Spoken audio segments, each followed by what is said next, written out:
نبی اکرم شفیع اعظم دکھے دلوں کا پیام لے لو، تمام دنیا کے ہم ستائے کھڑے ہوئے ہیں، سلام لے لو۔ یہ کیسی منزل پہ آ گئے ہیں، نہ کوئی اپنا نہ ہم کسی کے، تم اپنے دامن میں آج آقا تمام اپنے غلام لے لو۔ عجیب مشکل میں کارواں ہے، عجیب مشکل میں کارواں ہے، نہ کوئی جادہ نہ پاسباں ہے، بشکل رہبر چھپے ہیں رہزن، اٹھو ذرا انتقام لے لو۔ نبی اکرم، بہت دیر سے آپ کا جلسہ ہو رہا ہے، آپ بھی سنتے سنتے تھک گئے ہیں، کیونکہ کھا کر کے بیٹھے دیر سے جلسہ شروع ہوا اور جلد ہی جلسہ ختم ہونے کے قریب آ چکا۔ یہ محبت ہے کہ آپ لوگ گھر گئے نہیں اور جلسہ میں دعا کے انتظار میں آپ لوگ بیٹھے ہیں۔ دل سے دعا دیتا ہوں اللہ دین دنیا دونوں کی بھلائی سے آپ کو مالا مال فرمائے۔ سننے کے لیے یہاں سے لے کر کے وہاں تک مکمل تیار ہیں؟ دونوں ہاتھ اٹھائیے انشاءاللہ۔ سو کر کے سنیں گے؟ ہاتھ اٹھائیے انشاءاللہ۔ دھیان سے رکھیے گا، ہمارے 3 سوالوں کو ذرا دھیان سے سنیے گا۔ ہمارے نبی کو قرآن نے چاند نہیں کہا، چراغ کہا۔ چراغ کہا، چاند نہیں کہا، یہ میرا پہلا سوال ہے۔ دوسرا سوال ہے، جنازہ آپ پڑھتے ہیں، درود کے بعد دعا ہے، دعا سے پہلے درود ہے، دعا بعد میں ہے، درود پہلے ہے، اس کا راز کیا ہے؟ یہ میرا دوسرا سوال ہے۔ تیسرا سوال ہے، ہمارے نبی کو امام الانبیاء کہا جاتا ہے، نبیوں کا امام کہا جاتا ہے، نبیوں کی امامت آپ نے کس طرح کی ہے؟ یہ میرا آخری سوال ہے۔ انشاءاللہ سننے کے لیے تیار ہیں؟ پھر سے ہاتھ اٹھا دیجئے انشاءاللہ۔ جس طرح چراغ جلتا ہے اسی طرح ہم دوسرے کی ترقی سے جلیں گے، ہاتھ اٹھا دیجئے انشاءاللہ۔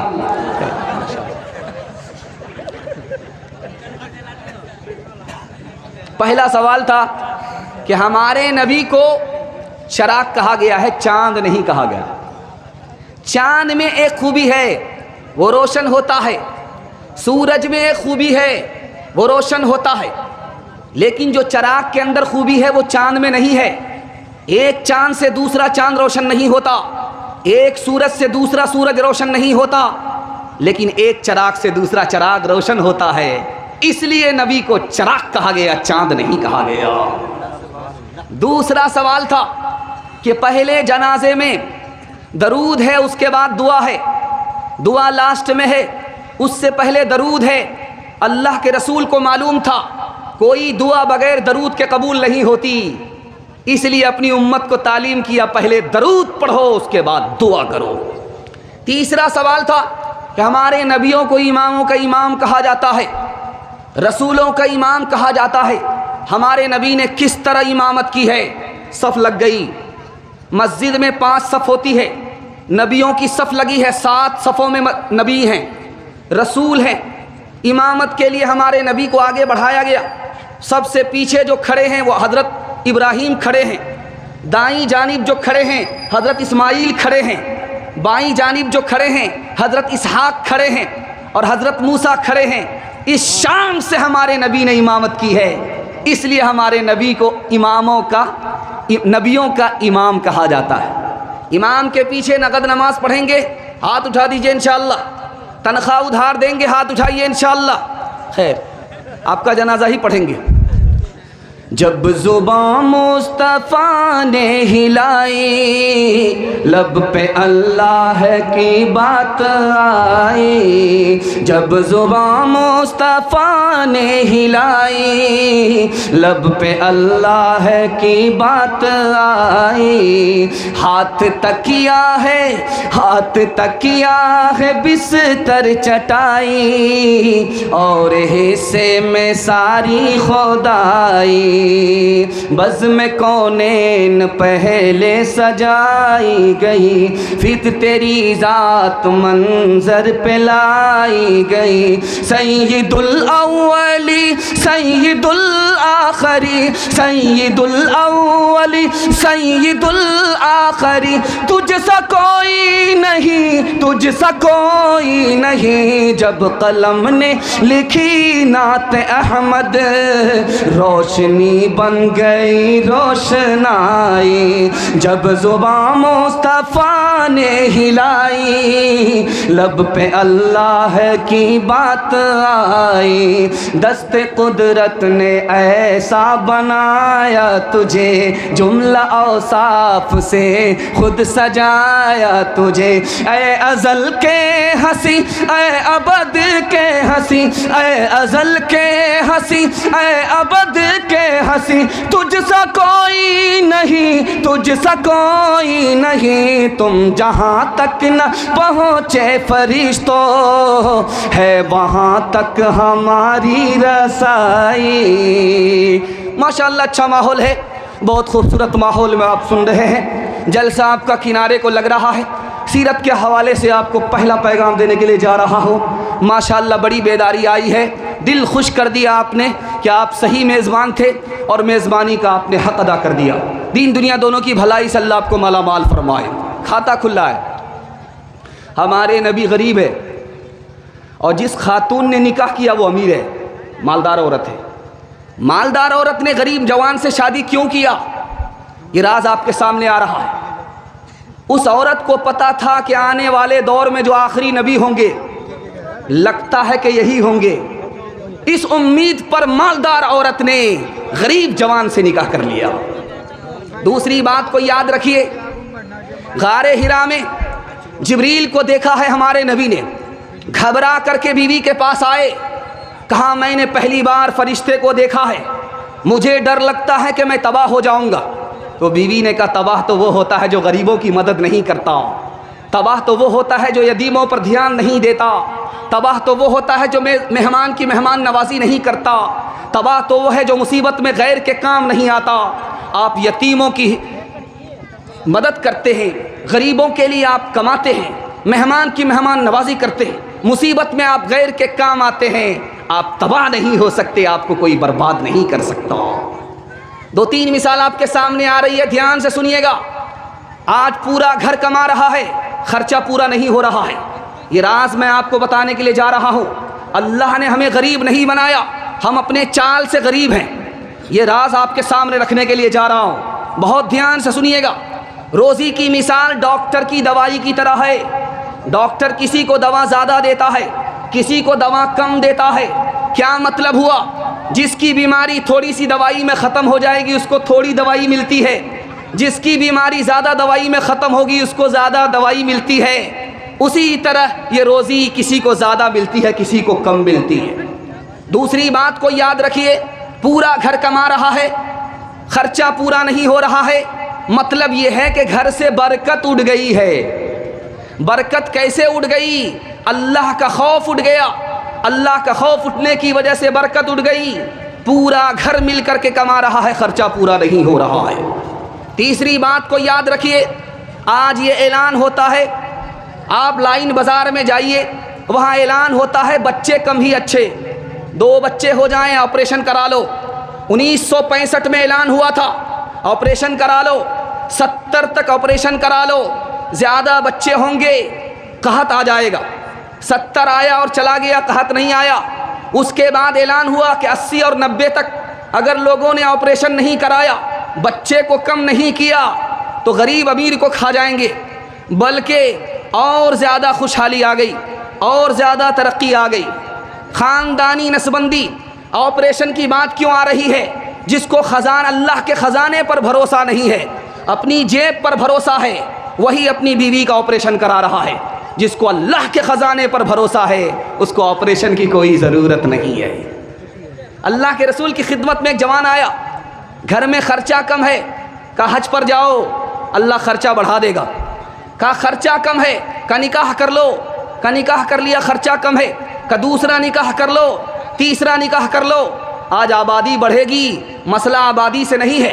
روس کے سائنسدان نے 1975 میں کہا تھا زمین کے اندر اتنی طاقت ہے کہ اگر ہم دماغ لگائیں کھیتی کرنے کے لیے تو 9.5 خرب لوگوں کی غذا نکالی جا سکتی ہے۔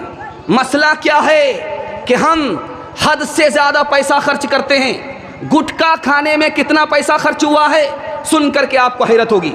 سندھ ہندوستان سے باہر کا حصہ ہے، ہندوستان میں پہلے تھا۔ کتنا پیسہ گٹکا میں لوگوں نے تھوکا ہے؟ 12 ارب روپیہ گٹکا میں تھوک دیا ہے۔ ہم اپنے چال سے غریب ہیں، اللہ نے ہمیں غریب نہیں بنایا ہے۔ انشاءاللہ آمدنی 98 ہوگی، خرچہ روپیہ ہوگا۔ جوش کے ساتھ ہاتھ اٹھائیے، بالکل صحیح جا رہا ہے۔ یہ دیکھیں،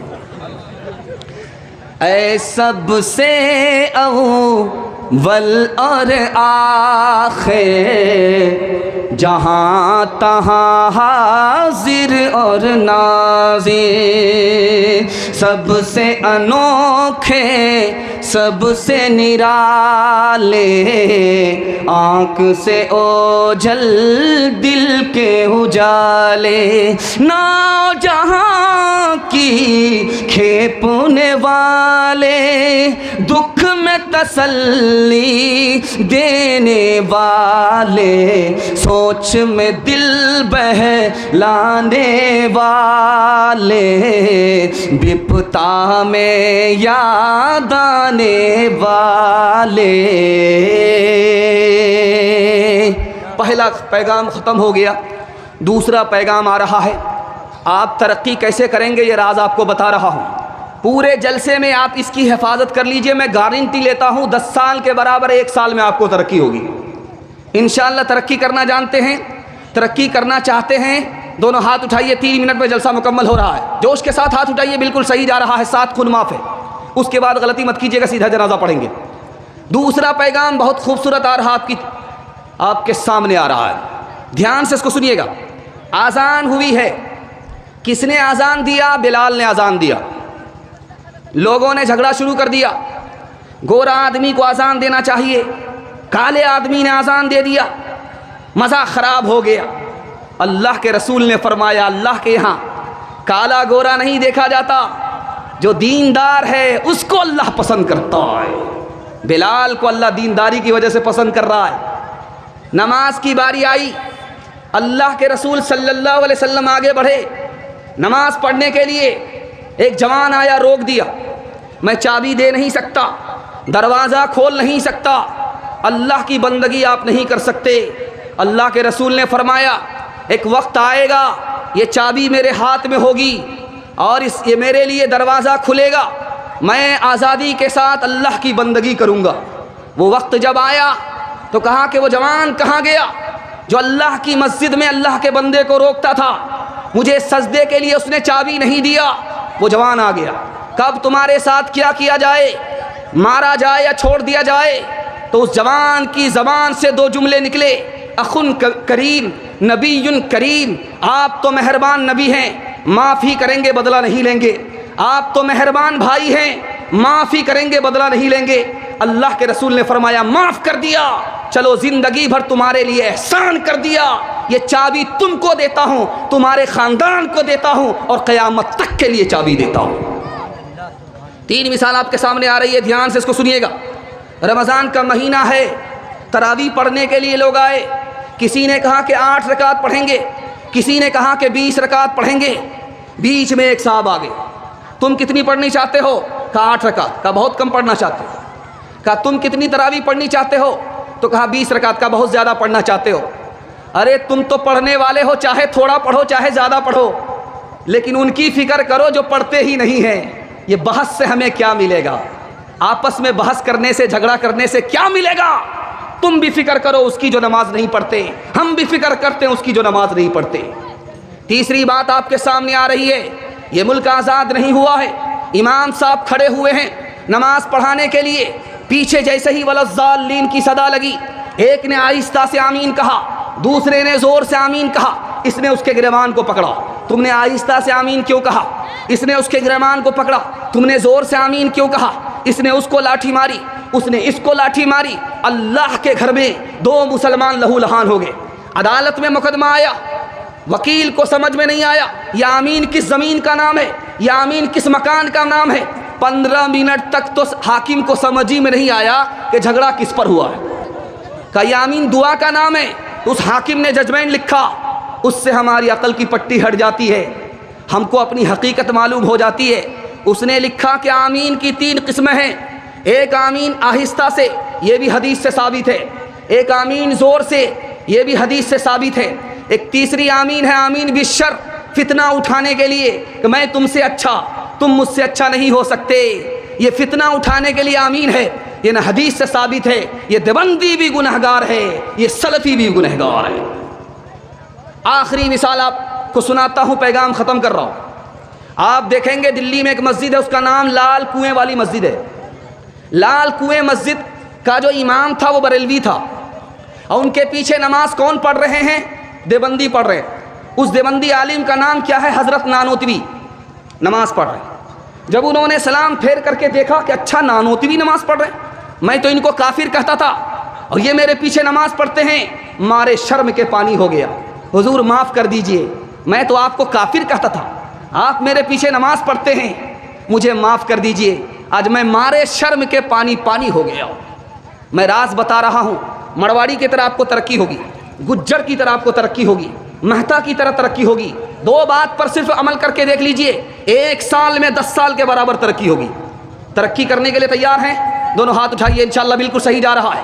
پہلا کام، اگر ہمارا بھائی ترقی کر رہا ہے اس کی ٹانگ نہیں کھینچیں گے۔ ہمارا بھائی کوئی نیچے گر رہا ہے، اس کو سارے خاندان والے مل کر کے سپورٹ کریں گے، مدد کریں گے۔ تو جیسے مارواڑی کو ترقی ہوتی ہے اسی طرح آپ کو بھی ترقی ہوگی۔ گھر کا جھگڑا مارواڑی کا یہاں گھر میں حل ہوتا، عدالت میں نہیں جاتا۔ ہمارا مقدمہ گھر کے اندر حل ہوگا، عدالت میں نہیں جائے گا۔